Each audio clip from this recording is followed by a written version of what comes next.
Hello, students. Now we have come again with new concept of issue of share. पिछले class में हम लोगों ने पढ़ा था issue of share for other than cash. आज भी हम लोगों का टॉपिक वही है, बट फर्क इतना है कि लास्ट क्लास में हम लोगों ने एसेट परचेस किया था और शेयर इशू किया था। आज हम लोग पढ़ेंगे जब किसी रनिंग बिजनेस को हम टेक ओवर करते हैं, यानी परचेस कर लेते हैं किसी बिजनेस को, और बदले में हम अपने कंपनी का शेयर इशू करते हैं। तो एंट्री कैसे करेंगे? सबसे पहले हमें ध्यान देना है कि जब भी कभी हम किसी बिजनेस को टेक ओवर करेंगे, तो टेक ओवर का मतलब यहाँ पर हो गया कि हम किसी एग्जिस्टिंग बिजनेस को परचेस कर रहे हैं। ठीक है, तो जब भी किसी बिजनेस को परचेस करेंगे तो हम क्या खरीदेंगे उस बिजनेस का? उसके पास कितना एसेट्स है वो हमारा हो जाएगा जैसे ही खरीदेंगे, और उस बिजनेस की जितनी लायबिलिटी है पेबल टू थर्ड पार्टी वो भी हमारी हो जाएगी, क्योंकि अब हम पूरा बिजनेस ही परचेस कर रहे हैं। तो एसेट्स तो समझ में आता है कि चलो प्रॉपर्टी है, हम लेंगे, हमारे लिए हमारा एसेट्स बढ़ेगा। बट लायबिलिटी हम लेंगे उसका, तो लायबिलिटी तो एक तरीके से डेब्ट होता है, कर्ज होता है जिसका हमें पेमेंट करना पड़ेगा। जब हम किसी बिजनेस को खरीद लेंगे तो उसकी लायबिलिटी भी हमारी हो जाएगी, और जितने लोग उस बिजनेस का पैसा जितने लोगों का बाकी है, अब उसको हमें पेमेंट करना पड़ेगा। इसलिए हमें ध्यान देना होता है कि जब हम किसी बिजनेस को खरीदेंगे तो उस बिजनेस की कितने रुपए की एसेट है और कितने रुपए की लायबिलिटी है, उन दोनों का ध्यान रखते हुए हमें पेमेंट करना है। अब मान लो कि बिजनेस में एसेट्स जो है वो है आपका 10 लाख रुपीस का। एसेट्स जो है वो 10 लाख रुपीस का है। ठीक है, और उस बिजनेस की लायबिलिटी जो है जिसको हम खरीद रहे हैं, परचेस कर रहे हैं, ठीक है, सो लायबिलिटीज जो है वो 3 लाख रुपीस का है, सपोज दैट। यानी कि ये एसेट्स तो हमारा हो जाएगा, लेकिन वो लायबिलिटी का पेमेंट भी हमें करना पड़ेगा बाद में। तो इसका मतलब 3 लाख रुपए हमें देना तो है ये बाद में, तो हम नेट कितना देंगे? तो 10 लाख का एसेट्स, 3 लाख रुपए की, 3 लाख रुपए की लायबिलिटी, इसको हम डिडक्ट करेंगे। तो अब जो डिफरेंस आ रहा है ये हमें पेमेंट करना चाहिए, है ना? 7 लाख रुपए का हमें पेमेंट करना चाहिए, क्योंकि हम 10 लाख का एसेट ले रहे हैं और 3 लाख की लायबिलिटी। तो जो डिफरेंस आएगा, अगर हम 7 लाख रुपया उस बंदे को देंगे जिससे हम खरीद रहे हैं, 3 लाख रुपया उसी बंदे की लायबिलिटी जो है उसे हमें पेमेंट करना पड़ेगा। तो देखा जाए तो 10 लाख रुपया तो मैं दे रहा हूँ, 7 लाख अभी दे रहे हैं और 3 लाख रुपया बाद में पेमेंट करेंगे जब जिसकी लायबिलिटी ड्यू होगी। तो अब आते हैं, हम लोग बात करते हैं कि जब किसी बिजनेस को खरीदेंगे तो हमें क्या ध्यान देना है और कैसे एंट्री करना है। तो सबसे पहले हमें ध्यान देना है कि जब भी कभी बिजनेस खरीदेंगे तो उस बिजनेस की टोटल एसेट्स कितने रुपए की है और total liability payable to third party कितने की है, ये ध्यान देना है। तो एसेट में से लायबिलिटी को हमें माइनस करना होगा। ये आप वर्किंग नोट में पहले से कर लें। ठीक है, माइनस करने पे जो भी अमाउंट आ रहा है, जैसे कि यहाँ पर एग्जांपल में मैंने लिया है 10 लाख की एसेट्स और 3 लाख की लायबिलिटी, तो डिफरेंस जो आ रहा है 7 lakh.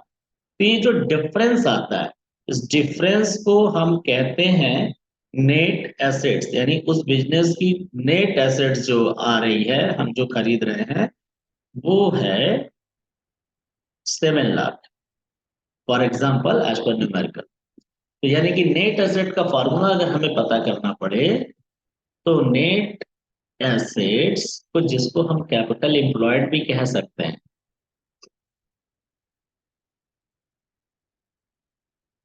To assets minus liability. ठीक है, net asset is equal to assets minus liabilities.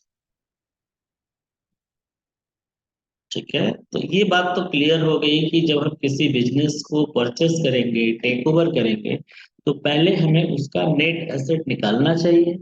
कैसे कैलकुलेट करेंगे? एसेट्स माइनस लायबिलिटी करके। ठीक है, तो नेट एसेट क्लियर हो गया। तो देखो, अब पेमेंट की बात होती है जब हम किसी बिजनेस को खरीदेंगे, तो ये तो क्लियर हो गया कि नेट एसेट पता करना है, लेकिन खरीदने के बदले में उसे पेमेंट करना है। तो पेमेंट कितने रुपए पे तय किया गया है, या हम कितना रुपया पेमेंट करेंगे, इस बात का मेंशन क्वेश्चन में दिया होता है। कहा होता है कि कितने रुपए पर हम खरीद रहे हैं।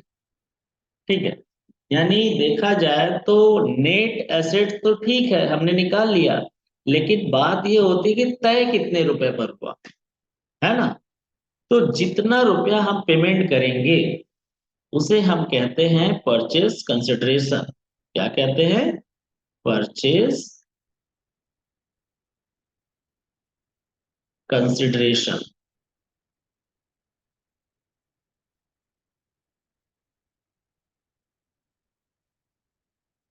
परचेज कंसिडरेशन हो गया एक मिनट। ठीक है, परचेज कंसिडरेशन हो गया। ठीक, तो परचेज कंसिडरेशन को ही हम कहते हैं परचेज या पेमेंट प्राइस। ठीक है,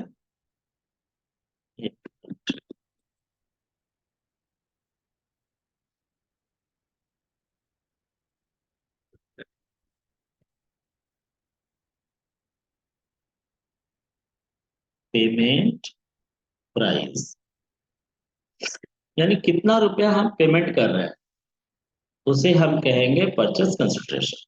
तो बात ये होती है कि payment price means purchase consideration और नेट एसेट्स, इन दोनों को आपस में कंपेयर करते हैं।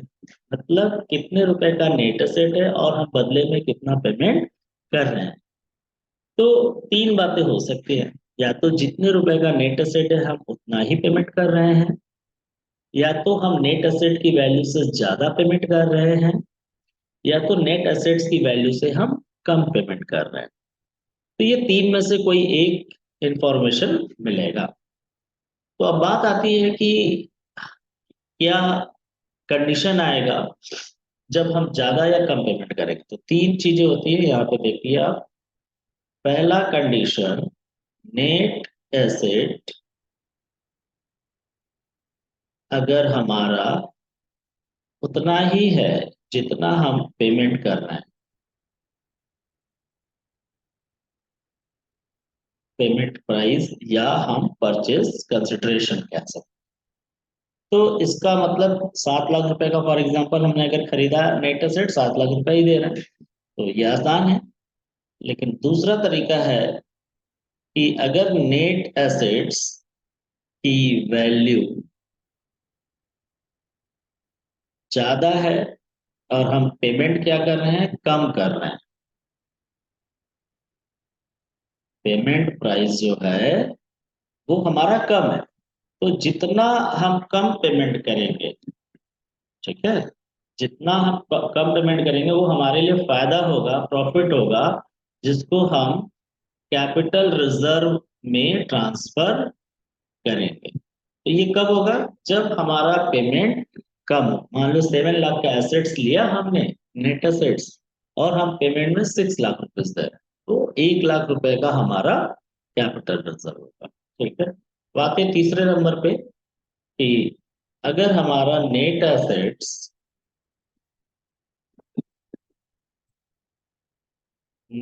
एसेट्स की वैल्यू कम है और हम पेमेंट ज्यादा कर रहे हैं, पेमेंट प्राइस हमारा जो है वो ज्यादा है, तो इसका मतलब जितना हम ज्यादा दे रहे हैं उस बिजनेस की उतने रुपए की मार्केट में गुडविल है, ठीक है। यानी जितना हम एक्सेस पेमेंट करेंगे नेट एसेट से, वो गुडविल अकाउंट में ट्रांसफर किया जाए। तो ये तो बात हो गई कि चलो हमने कितने का एसेट खरीदा और कितने रुपए पर तय हुआ। इसकी एंट्री करके दिखाते हैं, ये थ्री कंडीशंस हैं, तो थ्री कंडीशंस की एंट्री भी करके आपको दिखाते हैं, ठीक है। आप नोट कर लें इसे।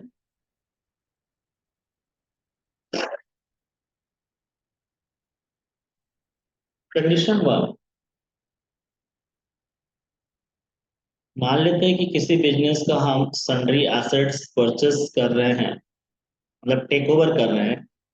सो सन्ड्री एसेट्स, सन्ड्री एसेट्स की जगह नेम होगा एसेट्स का, आप बुक में देखेंगे। तो sundry assets account debit to sundry liabilities, ठीक है। तो फॉर एग्जाम्पल अगर मैंने लिखा 10 लाख रुपए की एसेट्स है सपोज दैट, और लायबिलिटी कितने की है, 3 लाख रुपीज की। तो पेमेंट में फर्स्ट कंडीशन में क्या बताया, हम उतना ही पेमेंट कर रहे हैं जितना हमको देना है। तो मान लेते हैं कि जिस भी वेंडर से खरीदा, तो यहाँ पर वेंडर्स का नाम आ जाएगा, वेंडर्स कंपनी अकाउंट, ठीक है। कितना हो रहा है यहाँ पे, 7 लाख। तो ये हो गया फर्स्ट कंडीशन। अब देख लो नेट एसेट्स 7 लाख आएगा, 10 लाख माइनस 3 लाख, और हमने 7 लाख दिया। अब इसके बाद वेंडर को पेमेंट करना होगा, तो पेमेंट की एंट्री हमने लास्ट क्लास में बताई थी कि vendor account debit to, share दे रहे हैं तो शेयर कैपिटल, और अगर कोई कैश चेक ये सब दे रहे हैं तो उससे हम पेमेंट करेंगे। पहले हम ये तीनों कंडीशन बता देते हैं, फिर पेमेंट की एंट्री मैं आपको दिखा देता हूँ। ये फर्स्ट कंडीशन हो गया। सेकेंड कंडीशन में आप देखिए,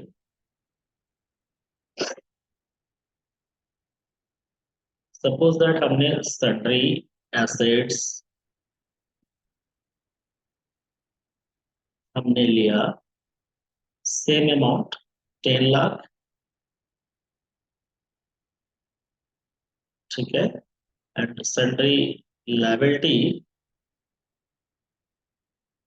1 मिनट, हाँ ठीक है। So sundry liability,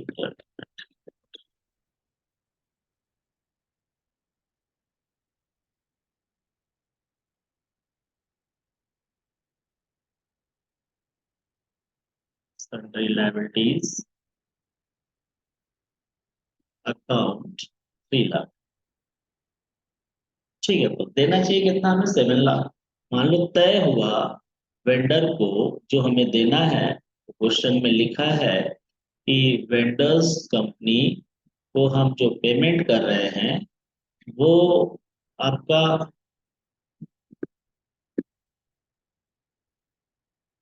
vendors account, मान लेते हैं कि हम 6 लाख दे रहे हैं, ठीक है। तो देना कितना चाहिए आपको, 7 लाख, लेकिन पे कितना कर रहे हैं, 6 लाख, 1 लाख रुपए कम। इसका मतलब ये हमारे लिए क्या हो गया, फायदा, प्रॉफिट हो गया। तो इस प्रॉफिट को हम किस नाम से रिकॉर्ड करेंगे, कैपिटल रिजर्व अकाउंट, ठीक है। कितना, 1 लाख। तो ये हो गया दूसरा कि जब हम पेमेंट में कम कर रहे हैं, ठीक है। और इसके बाद पेमेंट की एंट्री होगी, तो वेंडर अकाउंट डेबिट टू, जैसे भी करना है। हम फर्स्ट एंट्री से समझा रहे हैं, क्योंकि लास्ट क्लास में हम लोगों ने पढ़ा था कि पेमेंट कैसे करते हैं, पर अब हम लोग को पढ़ना है वही कि जब पेमेंट हम ज्यादा करते हैं, तो सन्ड्री एसेट्स अकाउंट डेबिट और to sundry liabilities,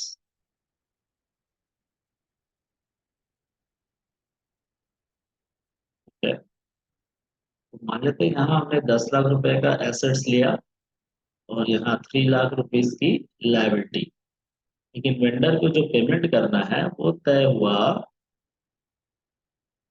vendors account, the vendor's company account, suppose that 8 lakhs, तो आप देखो 10 लाख माइनस 3 लाख 7 आ रहा है, बट हम लोग पेमेंट कर रहे हैं 8, 1 लाख रुपया ज्यादा दे रहे हैं।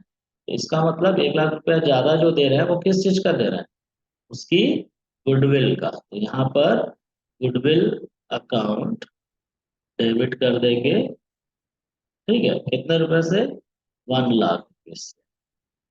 अब आप देख लीजिए ये तीन कंडीशंस था कि जब हम ज्यादा पेमेंट करते हैं, यहाँ पर हम एक्सेस पेमेंट कर रहे हैं थर्ड में, और सेकंड में हम क्या कर रहे हैं, कम पेमेंट कर रहे हैं, जैसे यहाँ कैपिटल प्रॉफिट आ गया।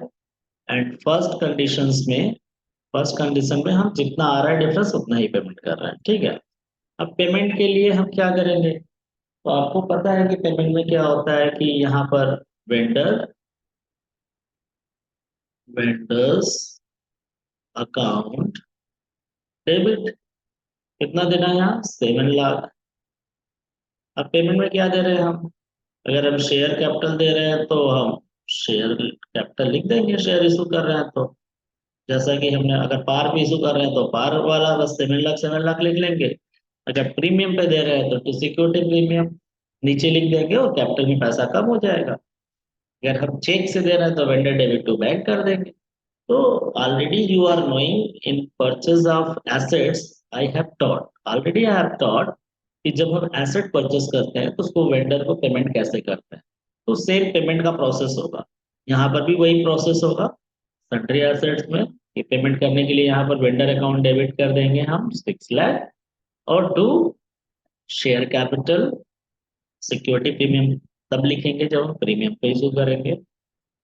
यहाँ पर भी वही होगा, vendor account debit 8 lakh to share capital या टू बैंक, जो भी क्वेश्चन में दिया होगा उसके हिसाब से। ठीक है, पेमेंट का एक बार मैं आपको एंट्री लास्ट क्लास में जो पढ़ाया था मैं दिखा दे रहा हूँ, ठीक है, कि कहाँ पर और कैसे होता है। 1 minute. Yes, this entries are related to last class, कि जब हमने देखो एसेट्स खरीदा था, परचेज ऑफ एसेट्स, तो assets account debit to vendor था। देन पेमेंट के लिए वेंडर्स अकाउंट डेबिट, अगर कैश से दिया तो टू कैश, चेक से दिया तो टू बैंक, और बिल्स पेबल दे रहे हैं या बिल्स ऑफ एक्सचेंज एंडोर्स कर रहे हैं। तो नोट्स में मैंने बताया था कि जब हम एक्सेप्ट करते हैं बिल तो बीपी लिखते हैं, और जब इंडोर्स करते हैं तो बीआर लिखते हैं। और बाकी का पेमेंट हमने लिखा था vendor account debit to share capital to security premium account effect premium, ठीक है। और इसका वर्किंग भी मैंने बताया था कि कैसे कैलकुलेट करेंगे, तो आप देख सकते हैं वर्किंग नोट। सबसे पहले हम कैलकुलेट करते हैं नंबर ऑफ शेयर, अगर शेयर से इशू कर रहे हैं तो amount payable to vendor divided by issue price of share. Issue price क्या होता है मैंने बताया था, अगर फेस वैल्यू पे इशू कर रहे हैं तो फेस वैल्यू इशू प्राइस होगा, प्रीमियम है तो प्रीमियम ऐड कर देंगे। टू शेयर कैपिटल में कितना पैसा लिखते हैं, number of share into face value. Premium अगर है तो उसमें लिखेंगे number of share into premium पर शेयर। ये पेमेंट की एंट्री है, तो पेमेंट की एंट्री आप नोट कर लो, लास्ट क्लास में भी आप लास्ट वीडियो चेक कर लोगे।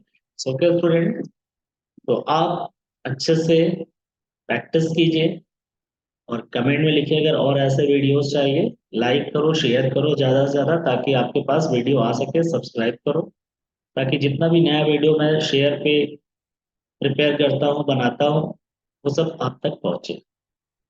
Okay, thank you.